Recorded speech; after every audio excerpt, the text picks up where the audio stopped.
Greetings, everybody, and welcome to the second best film of Phase 2. That's right, another MCU review here on the Media Files. Here it is, we're getting closer and closer to the end of Phase 2. And on top of that, this movie just completely rocked when it came out. Um, you know, we had no idea where the Avengers would go with their next adventure. And sure enough, we bring along some new characters as well as some new villains. Yeah. But not only that, though, we actually have references to a very classic Walt Disney animated film. I'm, of course, talking about Avengers Age of Ultron. Yeah. We have the return of everybody from the last movie, as well as being introduced to a brand new villain, that being Ultron himself, voiced and performed by none other than James Spader of Stargate fame, as well as Raymond Reddington from The Blacklist. If you have not watched either one of those, watch it. So with this movie, what I mean by the Disney animated reference is that in the teaser trailer, they used part of the lyrics from the movie Pinocchio, saying that specifically, I have no strings to hold me down, and it's just awesome. And not only that, even Ultron uses that as a reference, as in saying that there's no strings on me. And it's just awesome. Such anticipation. And lo and behold, this came out in 2015, the same year as Star Wars The Force Awakens, but before Star Wars. So, this movie just has so much eye candy in it. You get that opening shot of them out there in the snow opening battle sequence of the fortress, with that one long shot of every single character that was in the first movie, big, literally like a kudos to a big giant comic book one page. Yeah, which is so cool.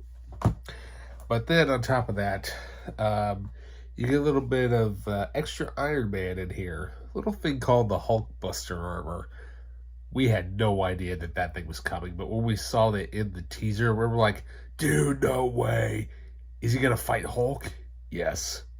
And speaking of Ultron, we have some other villains that are actually introduced. We are introduced to the Scarlet Witch, played by Elizabeth Olsen, as well as Quicksilver, who kind of basically has a double whammy type of thing going on with the MCU and the X-Men movies. But that's a subject talk for another time. But, man, I tell you what, though. Then we did get a brand new hero in this, as in Jarvis becomes the Vision, which I love because that literally brought me memories back from when I was a kid playing the Captain America and the Avengers video game, which had Hawkeye, Vision, Captain America, and Iron Man as playable characters. Now, granted, Vision isn't the white Vision. Eventually, he would become that in the WandaVision show. But still, I'm glad that they actually managed to get Vision into this series, which was awesome. But now as far as other awesome points is that we actually get like a brief, small glimpse of what is to come between Stark and Rogers, where they have that little argument. We kind of know where that's going to go if you read the comics. But, Robert Downey Jr. just nails it again. But, I tell you what though, but this movie is pretty much loaded with some bonus features. Not a whole lot, but, because they're obviously saving for what is to come. So we have from the inside out, making of Avengers Age of Ultron. This all-access look into the making of the biggest superhero cinematic experience of all time will knock you out with its scope, ambition, and yes, vision. The Infinity Six. Discover everything you need to know about the most powerful objects in the Marvel Cinematic Universe.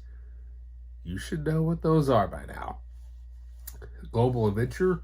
Travel to the amazing locations of where the movie was filmed, as well as deleted and extended scenes, a gag reel, and audio commentary by Joss Whedon. But although I have to say this one probably has one of the weaker scores out of all of them. Not only does Brian Tyler return, but they also managed to get Danny Elfman to come in and do like a half and half type of score. And you can kind of tell the differences between the two, obviously.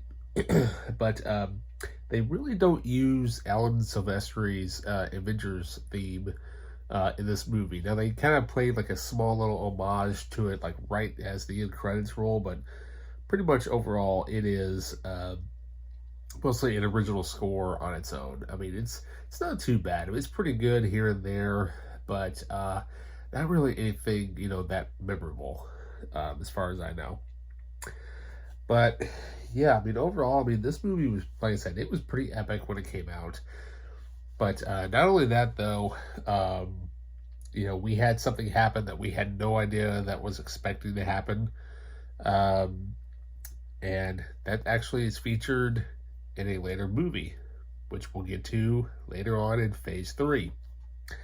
So with that, what can I say?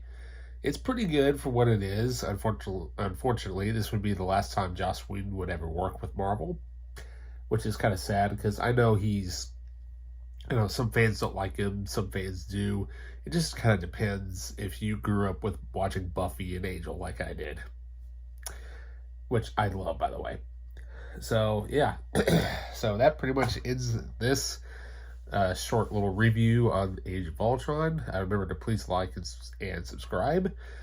Also, leave a comment down below. I know somebody had recently put a comment on one of my Captain America videos, and I responded back. So, by all means, please leave comments.